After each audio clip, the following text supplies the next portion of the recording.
Sanggar Seni Budaya Rambai Harum dari Kabupaten Balangan mempersembahkan musik Eauti Halong di gelaran Hari Musik Dunia 2024 yang digelar UPTD Taman Budaya Provinsi Kalimantan Selatan.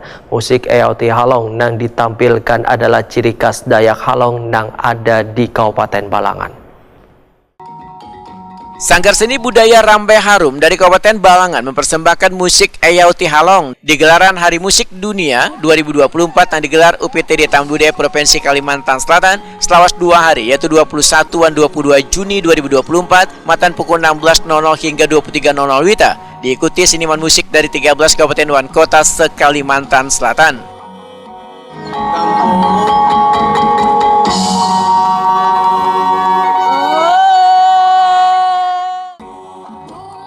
Musik Eauti Halong yang ditampilkan adalah ciri khas Dayak Halong yang ada di Kabupaten Balangan. Demikian diperdakan Pamong Budaya Disdikbud Kabupaten Balangan Yansa, Wetakuni Prima TV malam Minggu 22 Juni 2024. Menurut Yansa, musik tradisi yang berkaitan dengan upacara adat atau sakral masih tetap lestari, sedangkan sanggar hanyalah sebagai pengembangan dari musik tersebut untuk mengiringi tari atau lagu serta salah satu upaya agar lebih dikenal lagi di tengah warga.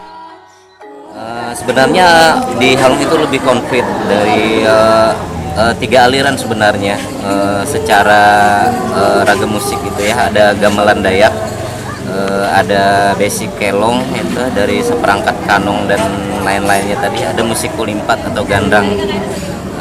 Tetapi dalam kehidupan keseharian juga ada menggunakan alat musik dari bahan bambu dari alam gitu ya. Untuk kebutuhan hiburan, ekspresi.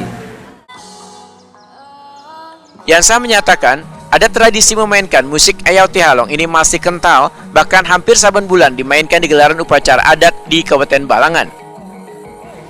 Kalau ritual adat di Halong banyak, mungkin ada baharin, ada maibu, ada ngudi lampau, macam-macam. Kalau yang berkaitan dengan musik yang pengen bawakan tadi itu tuh arahnya ke ritual apa, Pak? Itu musik kelong. Jadi ritual kelong biasanya kita nyebutnya ritual adatnya, tapi bisa ritual adat baharin kelong atau maibu gitu. Tapi versinya menggunakan alat musik dari ragam kelong gitu. Itu maksudnya apa, Pak? Memanggil apa maksudnya? Merayakan apa maksudnya? Ya seperti itu tadi, upacara syukuran, ada juga upacara pengobatan secara tradisional gitu. Biasanya orang di sana tuh diiringi musik, betandik atau balian itu betandik gitu kan. Ada ragam musiknya yang mengiringi. Kalau yang tadi tuh basicnya kelong gitu. Masih ada apa di sana, Pak? Masih berjalan karena ada tradisi di Halong itu masih kental dan berjalan full dari Januari sampai Desember masih ada kegiatan sambung menyambung upacara adat. Yansa berharap musik-musik tradisi yang ada di Banua, Kalimantan Selatan akan tetap terjaga dan lestari dan terus berkembang, serta kada akan punah termakan zaman, sehingga nantinya masih bisa dinikmati oleh sabaratan kalangan di dunia ini.